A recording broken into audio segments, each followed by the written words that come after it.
In February of 1959, 9 experienced hikers disappeared deep within the Ural Mountains of the Soviet Union. Weeks later, rescuers finally found their campsite. Their tent had been sliced open from the inside. Footprints in the snow suggested the group had fled into the freezing wilderness barefoot in the middle of the night. What investigators discovered afterward would become one of the most disturbing unsolved mysteries in modern history. The case became known as the Dyatlov Pass Incident. The expedition began in late January of 1959. The group consisted mostly of young university students and experienced hikers from the Ural Polytechnic Institute. They were led by 23-year-old Igor Dyatlov. The goal of the expedition was ambitious. The hikers planned to travel deep into the northern Ural Mountains during some of the harshest winter conditions imaginable. At the time, the route they chose was considered a Category 3 hike, the most difficult level possible in the Soviet Union. But the group was highly experienced. Several members had already completed dangerous winter expeditions before. During the expedition, the hikers documented their journey using cameras and journals. The photographs they left behind would later become deeply unsettling. The images showed smiling students hiking through endless snow-covered forests, tents being assembled in freezing winds, moments of laughter. At first glance, nothing appeared unusual, but investigators later realized these photographs captured the final days of all 9 hikers alive. On February 1st, the group reached the eastern slope of a mountain known by the local Mansi people as Kholat Syakhl. Translated roughly, the name meant Mountain of the Dead.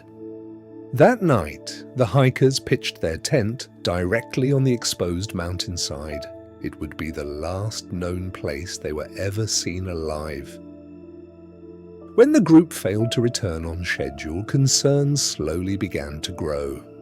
At first, friends and family believed the hikers had simply been delayed by weather.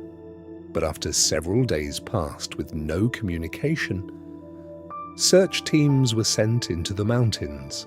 On February 26th, rescuers finally discovered the campsite. What they found immediately felt wrong. The tent was still standing partially upright in the snow, but it had been cut open from the inside. Inside the tent, investigators found personal belongings, boots, food, and winter clothing left behind. It appeared the hikers had suddenly abandoned the shelter in extreme panic. Outside the tent, a trail of footprints led away from the campsite and down toward a nearby forest. Some footprints suggested the hikers had left barefoot, others wore only socks. The temperature that night may have dropped below negative 30 degrees Celsius. The first 2 bodies were discovered beneath a cedar tree at the edge of the forest. The victims were barefoot and dressed only in light clothing.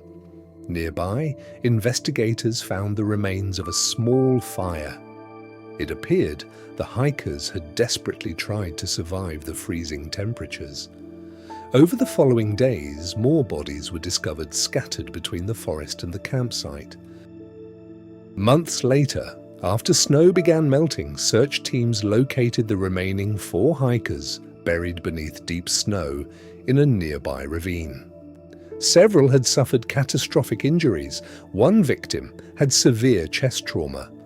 Another had a fractured skull. One woman, Lyudmila Dubinina, was missing her tongue. Almost immediately, theories began spreading across the Soviet Union. Some believed the hikers had been attacked, others suspected secret military experiments. Several witnesses reported strange orange lights appearing in the sky around the same time as the incident. Rumors of UFOs and paranormal activity quickly followed, The Soviet government eventually closed the investigation with a vague explanation. According to official reports, the hikers died because of a compelling natural force. In recent years, modern investigators have attempted to reconstruct what likely happened on the mountain.